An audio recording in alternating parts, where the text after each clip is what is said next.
Welcome to Samba Samba. Enjoy the video. You start by verifying prerequisites: Node, JS, NPM or Yarn, Nestjs, and Docker engine. Once confirmed, build the app with npm run build and make sure the compiled dist/main.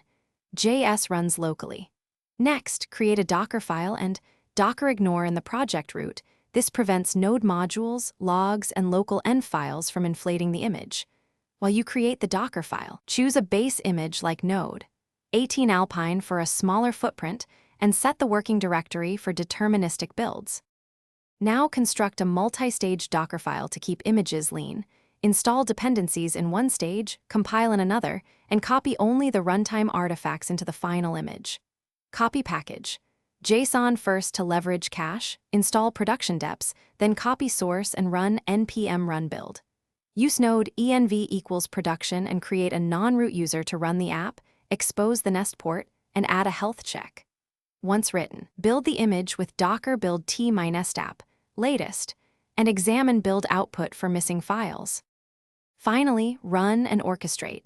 Use docker run with port mapping and an env file or create a docker compose. Iml to add a database and persistent volumes. Once running, verify endpoints with curl or postman and ensure container health is green.